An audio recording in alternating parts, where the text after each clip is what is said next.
7h20, de volta com o Manhã no Ar, edição especial de sábado.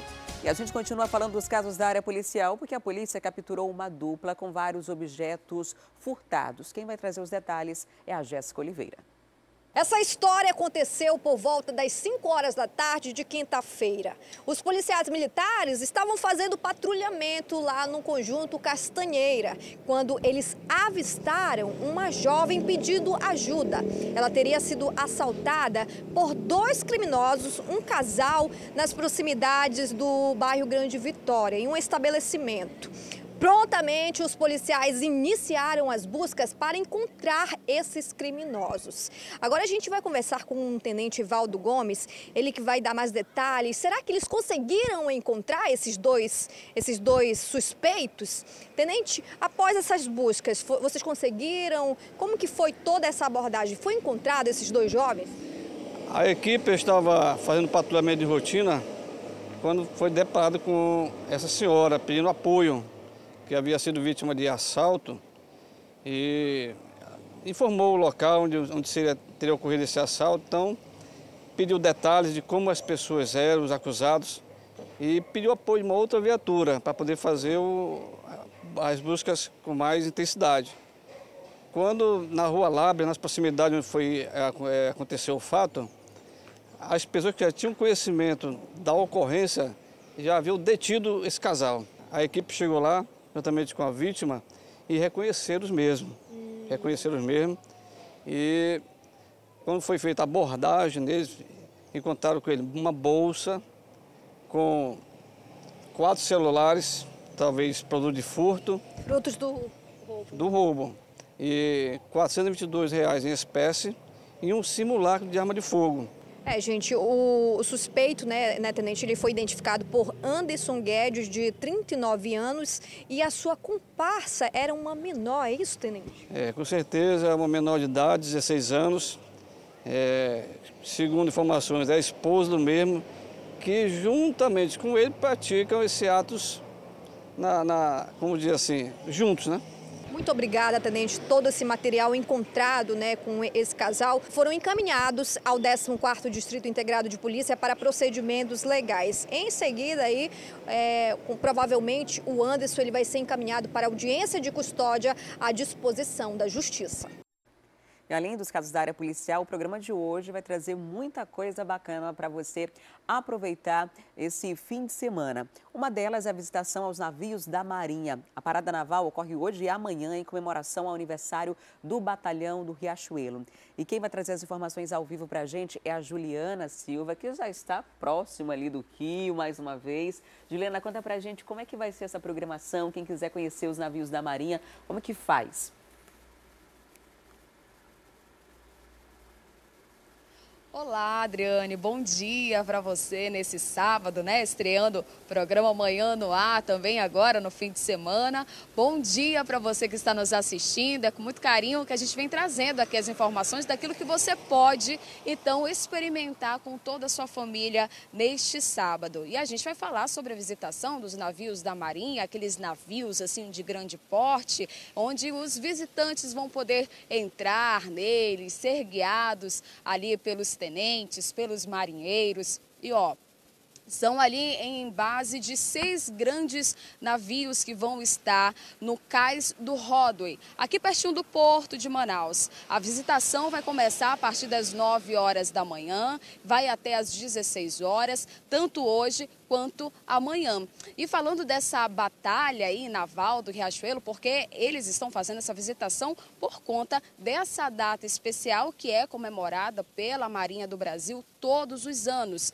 que diz respeito aí à batalha que aconteceu entre 1864 e 1870, que foi uma das principais batalhas, inclusive para o Brasil ali em união com o Uruguai e a Argentina, representando a vitória da Tríplice Aliança. Então, tem muito que ser comemorado pelos marinheiros e por isso que eles estão programando toda essa visitação aí. E é uma oportunidade também, né, para o fim de semana, para as pessoas que querem passear com os seus filhos em segurança, né, toda aquela família, os curiosos também. Quem é que não tem aquela curiosidade de entrar no navio, ver todas todas as instalações, tirar aquela foto, né, postar nas redes sociais. Então, essa é a nossa dica de hoje aqui para essa visitação que com certeza vai atrair bastante pessoas, viu, Adriane? Eu volto com você. Tá certo, Ju. Muito obrigada pela dica, pelas informações. Já dá para você ir de casa se programar para esse fim de semana. E agora tem uma dica para você que tem animal de estimação em casa. A gente vai fazer um alerta. O Conselho Federal de Medicina chama a atenção para o uso de remédios caseiros nos tratamentos de pet. Esse hábito pode trazer sérios riscos à saúde dos bichos. Quem tem um animal de estimação em casa sabe o quanto eles precisam de atenção e cuidados. E nem sempre saem barato. Por isso, tem sido cada vez mais comum ver pessoas recorrerem a tratamentos caseiros para tentar curar algumas doenças. Mas o que muita gente não sabe é que isso pode trazer sérios riscos à saúde dos animais. Muitas medicações orais, chás, né, de quebra-pedra, chás para intoxicação, para isso e aquilo, e muitos tratamentos dermatológicos, né, com óleos aqui da região, né, andiroba, copaíba, a gente percebe muito isso. E essas substâncias, como eu falei, não tem um estudo ainda, pelo menos não na veterinária, comprovacional, para que tenha uma eficácia de cicatrização e de tratamento. Muito pelo contrário, elas se mostram às vezes muito abrasivas para essas espécies, retardando ainda mais o tempo de cicatrização. Os cuidados aumentam quando os animais chegam à fase da terceira idade, que pode variar de acordo com o porte deles. O Tobias, por exemplo, olhando assim, nem parece, mas ele tem sérios problemas de saúde, como o coração grande. Ele tem injeções anuais, né, que é de gripe, de raiva e mais uma outra, para polivitamínica. Aí teve um ano que a gente foi dar a injeção e eu aproveitei e consultei para saber o que ele tinha, que ele estava tendo um engasgozinho. E aí, lá na clínica que eu fui, a gente fez um raio-x nele, porque eu achei que ele estava engasgado de comida, mas não. É porque o coração dele estava maior do que o normal. E aí a gente também viu os ossinhos dele e aí deu que ele é cardíaco, cardiopata, né? E tem osteoporose e hernia de disco. De acordo com este especialista, as receitas caseiras estão cada vez mais disponíveis em sites e vídeos que circulam na internet. Apesar da facilidade, os riscos são grandes. Além do uso de remédios caseiros, os especialistas enfrentam outros problemas. Sabe aquela consulta rápida por meio de aplicativos ou ferramentas digitais? Pois é, de acordo com o Código de Ética dos Médicos Veterinários, é proibido receitar qualquer remédio sem antes fazer uma consulta no paciente. Além de ser, vamos dizer, ilegal esse tipo de ato, você corre o risco de perder o exercício da profissão, né? O Conselho preconiza que isso é proibido, isso também não é ético e é imoral. Então, assim, o auxílio do profissional tem que ser pessoal, né? Para ter uma correta consulta, uma correta avaliação e um correto diagnóstico. Vanessa tem o Tobias há quase 12 anos. Ela conta que até já usou remédios feitos em casa, mas hoje sabe muito bem dos perigos.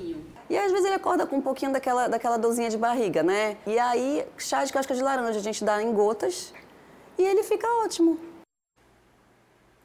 E essa semana repercutiu no Brasil inteiro as propostas apresentadas pelo presidente Jair Bolsonaro que alteram regras do Código de Trânsito brasileiro. Algumas delas são a não obrigatoriedade da cadeirinha para transporte de crianças, aumento da validade da CNH de 5 para 10 anos e o aumento do número de pontos na carteira para perder o direito de dirigir, que pode passar de 20 para 40. Como eu disse, essas propostas repercutiram muito e, segundo alguns especialistas, colaboram para mais mortes e impunidade no trânsito. E por isso, aqui no Manhã no Ar, a gente decidiu discutir tudo isso, todas essas medidas, o impacto que isso pode causar caso essas medidas sejam aprovadas. E para participar dessa discussão, a gente convidou a Dayana Média de Souza, que é secretária executiva de saúde. Seja muito bem-vinda ao Manhã no Ar.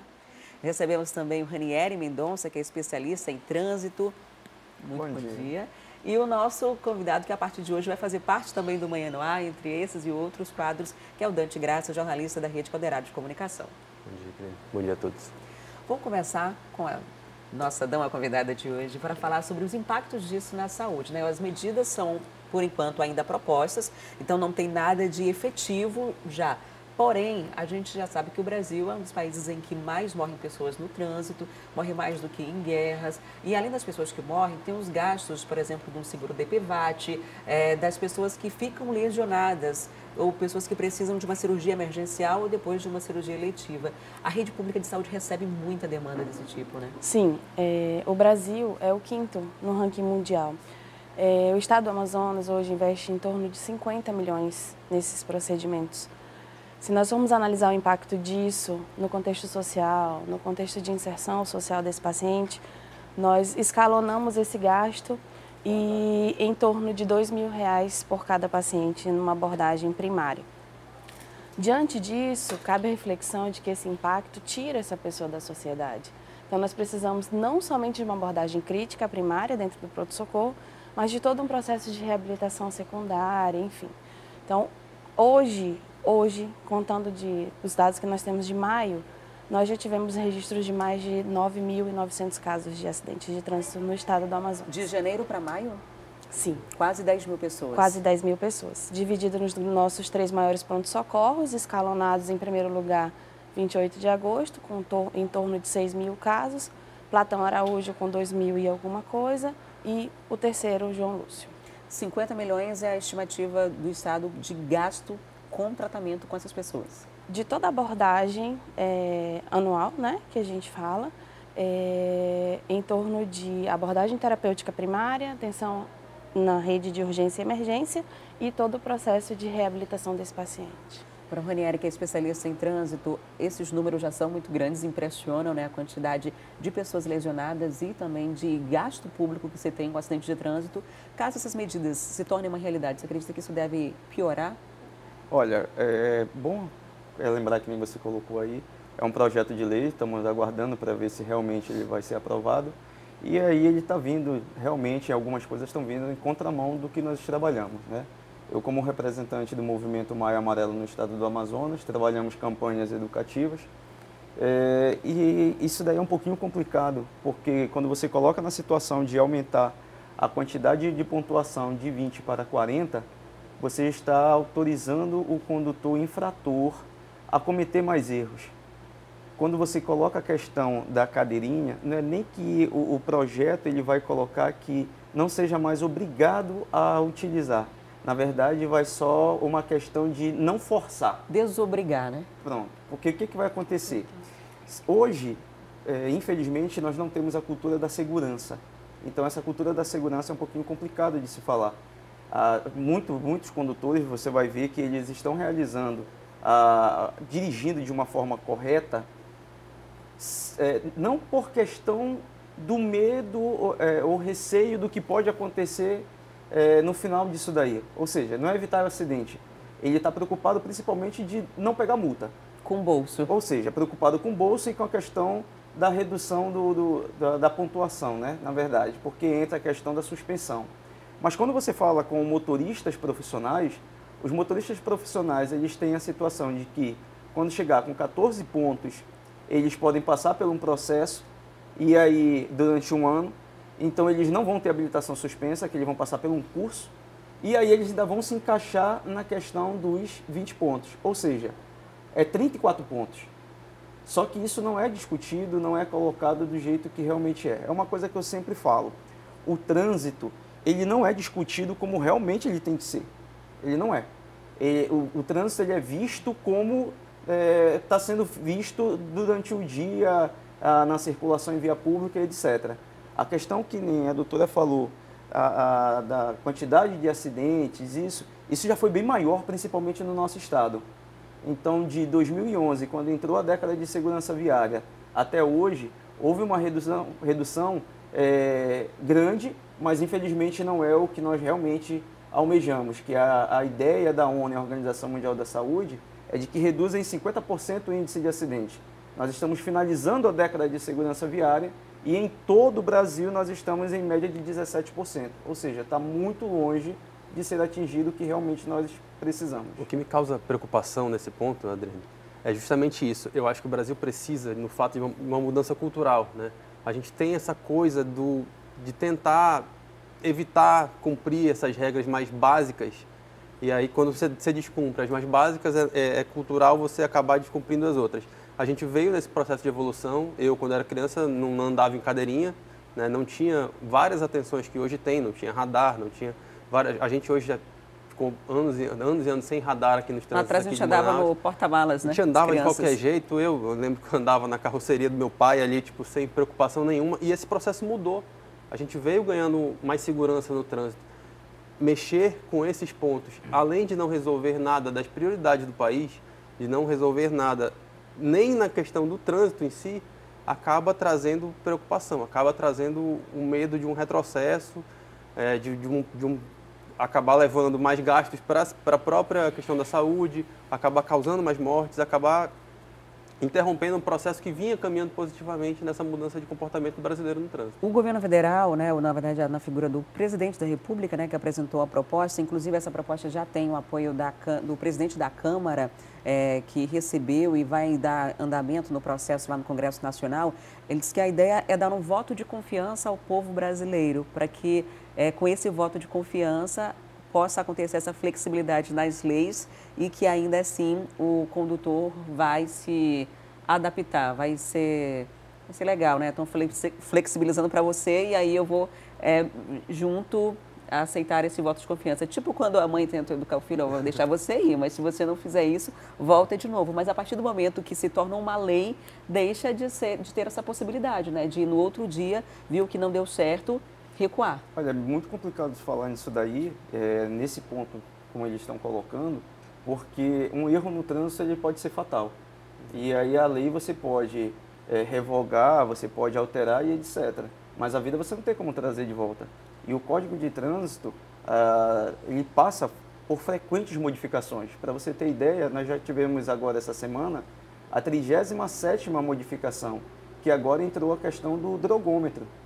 Ou seja, nós temos uma média de 100 resoluções entrando por ano, nós já estamos com a 37ª alteração na lei em vigor e você vê que o índice de acidente de trânsito é altíssimo. Quando você vê na questão da educação, na questão do procedimento inicial, que é a primeira habilitação, e isso eu posso falar porque eu também ministro aula no curso de formação para a primeira habilitação, você vê que a preocupação maior não é de entender como funciona o Código de Trânsito e trabalhar a questão de segurança, e sim a preocupação maior é de passar na prova.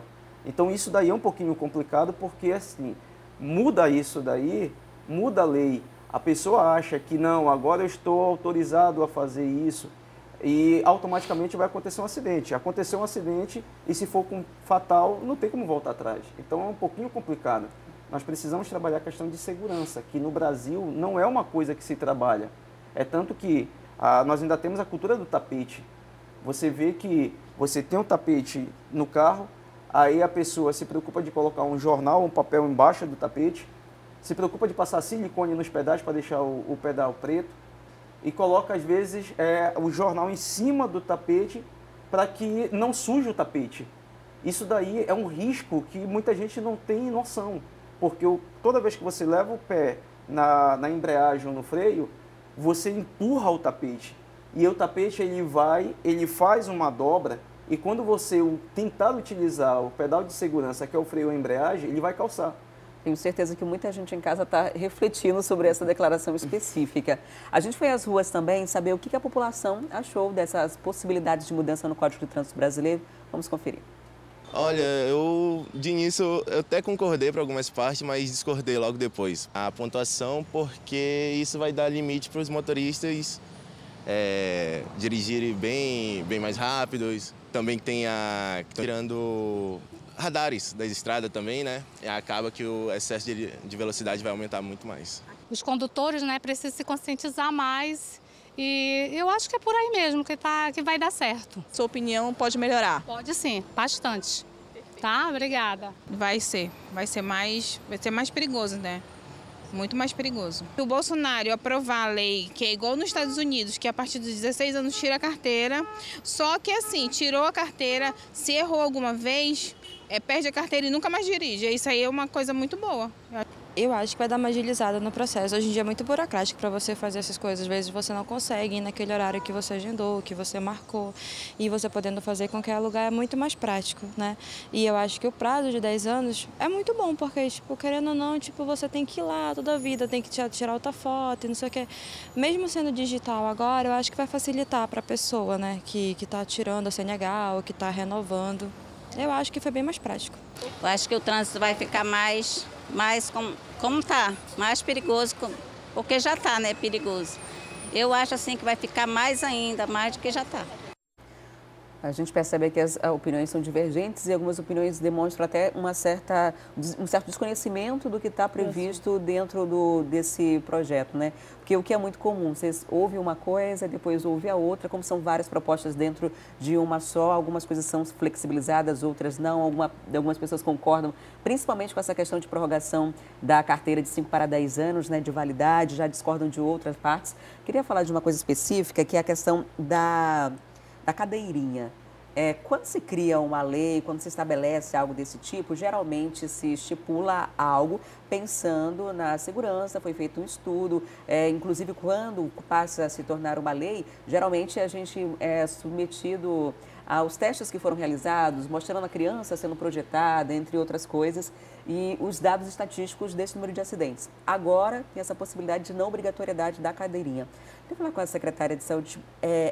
Há muitos casos de crianças chegando nesse número aí de pessoas, quase 10 mil vítimas de acidentes de trânsito desde o começo do ano? No estado do Amazonas, não. A grande maioria dos politraumas realmente envolvem adultos. No caso, nós, esse ano, já tivemos um gasto de 19 milhões com esse tipo de acidentes. A grande maioria são motociclistas e os demais condutores de automóveis. Os registros são mínimos envolvendo crianças. E se tirar a obrigatoriedade da cadeirinha, há uma preocupação de que esses números possam aumentar ou não tem uma análise específica quanto a isso? Não existe nenhuma análise específica em torno do assunto, porém, o nosso apelo à população é em torno da responsabilidade dos pais. Então, o fato de você sentir seu filho seguro é uma questão de responsabilidade, é uma questão de responsabilidade doméstica, é uma questão de responsabilidade cidadã. O papel do Estado é promover o atendimento no momento em que o cidadão chega à porta do serviço de emergência, que no caso, a orientação sempre à população para os adultos, os hospitais e pronto-socorros João Lúcio, 28 de agosto ou Platão Araújo, e no caso de envolvimento com as crianças, os hospitais pronto-socorros infantis. O nosso apelo do ponto de vista da saúde é a questão da promoção. Então, apelamos realmente para a responsabilidade dos pais de entender que são os principais produtores da segurança dos seus filhos. Então, todo e qualquer acidente, ele vem fundamentado sempre em imprudências. Então, no nosso ponto de vista, a nossa visão sobre o acidente na saúde é que ele poderia ser evitado. A maior parte dele, né? Dante, inclusive, muitos pais, mesmo com essa possibilidade, continuam dizendo que vão manter a cadeirinha porque se sentem mais seguros dessa forma. Eu acho que esse é um grande ponto. Muita gente tem discutido essa questão de ser uma liberdade para o condutor, para os pais. Ninguém questiona isso, né? Eu imagino que um pai, de fato, vai se preocupar e vai colocar a cadeirinha lá, mas a gente sabe que a gente tem caso de pai que esquece criança na escola, que por conta dessa correria do dia a dia, que é cada vez mais insana mesmo para os pais, cheio de obrigações, às vezes uma coisa pode acontecer, às vezes um esquecimento pode acontecer ali e a gente não sabe o preço que isso vai ter, né? Na minha cabeça, assim, eu torço de fato que isso seja mais um dos vários balões de ensaio que o governo tem feito nesses primeiros meses de governo. Pega uma ideia, joga para a população, avalia a repercussão ali em redes sociais e tudo mais e recua. Eu espero, isso aconteceu em vários casos, inclusive até na questão das armas, que era uma grande plataforma de campanha do presidente Jair Bolsonaro.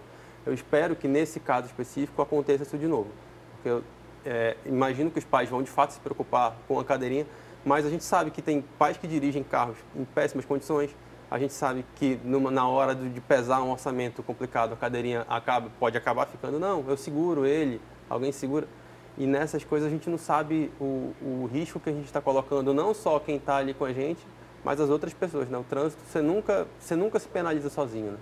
Um outro ponto que gerou bastante discussão, e nessa parte, pelo menos a repercussão que eu vi na internet, a maior parte das pessoas defende, é a prorrogação dobro da validade da Carteira Nacional de Habilitação, de 5 para 10 anos. Eu fiz a minha renovação recentemente, então hoje me pareceria muito interessante fazer daqui a 10 anos. Mas se eu levar em consideração a última vez que eu fiz, o meu grau, por exemplo, de visão era completamente diferente.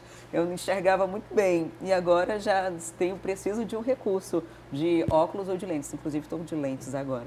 Mas e isso talvez seja o perigo, a questão de saúde ao longo desses 10 anos, da evolução do quadro da pessoa e as condições até emocionais, né? De dirigir, psicológicas. Isso. Quando você faz essa alteração, que você aumenta o prazo, isso daí tem um risco. Por que a população ela acaba não se preocupando tanto com isso? Porque, infelizmente, os exames que são feitos, eles não são os exames que deveriam ser cobrados. Deveriam ser feitos exames mais rígidos e exames mais detalhados. Então, a questão não é que a habilitação vence. O que vence são os exames de saúde. É você que vence. Isso. Então, assim, você fazer uma alteração dessa sem se preocupar com a questão da saúde é um pouco preocupante. Porque eu, quanto perito, eu já vi várias situações no trânsito que a pessoa, você chega ali e acha que a pessoa está alcoolizada e, na verdade, ela não está alcoolizada. Ela está com picos de pressão, ela está com a diabetes dela alterada.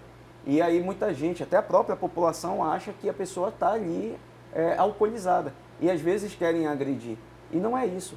Agora, existe sempre um grande ponto que o Dante falou. A população ela precisa entender que ela é a parte fundamental nisso.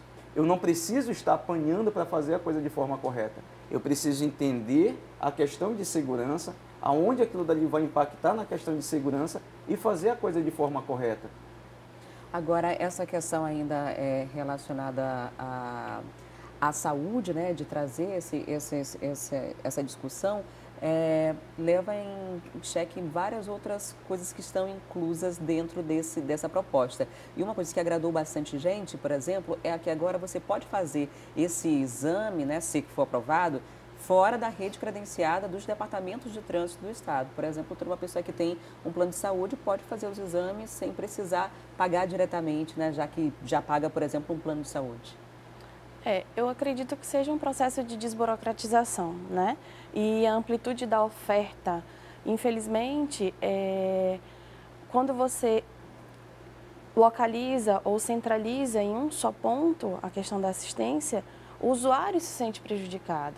Então, eu vejo como um ponto muito positivo, porque a rede que está credenciada, ela é tão boa quanto a rede privada que está também prevista pela Lei 8080, que é a lei que rege o SUS.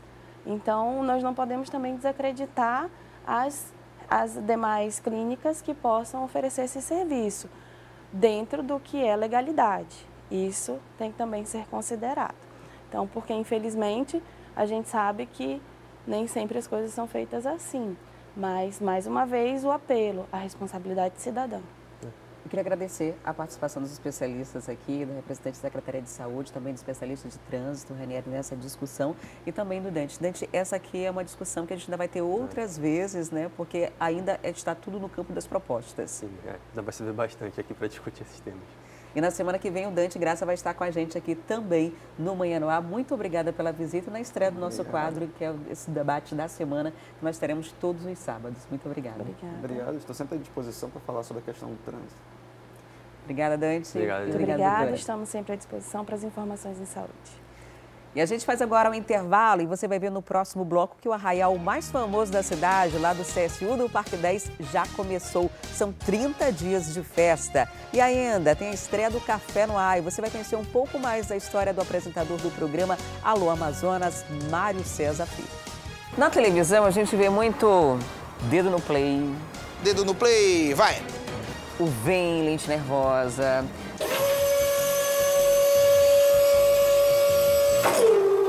Vê também Mais Rápido que Paca. Fugido de onça. Mais rápido do que Paca fugido de onça. Eu volto já já. Entre outras coisas.